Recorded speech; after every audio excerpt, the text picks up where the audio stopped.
ગૃહ રાજ્યમંત્રી હર્ષ સંઘવીના પિતાનું નિધન. રમેશભાઈ સંઘવીનું થયું નિધન. છેલ્લા 3 દિવસથી સુરતની ખાનગી હોસ્પિટલમાં હતા સારવાર હેઠળ. છેલ્લા 3 દિવસથી તબિયત લથડતા ખાનગી હોસ્પિટલમાં આઈસીયુમાં દાખલ કરવામાં આવ્યા હતા. આજે બપોરના સમયે થયું નિધન. છેલ્લા ઘણા મહિનાઓથી તેમની તબિયત નરમ ગરમ રહેતી હતી.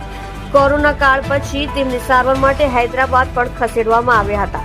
છેલ્લા 3 દિવસથી હર્ષ સંઘવીએ પોતાના તમામ કાર્યક્રમો રદ કરી દીધા હતા. ટૂંક સમયમાં સત્તાવાર જાહેરાત કરવામાં આવશે. તમે જોઈ રહ્યા છો live India Today news channel. Reporter મનોજભાઈ સાથે કેમેરામેન રમેશભાઈ જયસ્વાલની સાથે.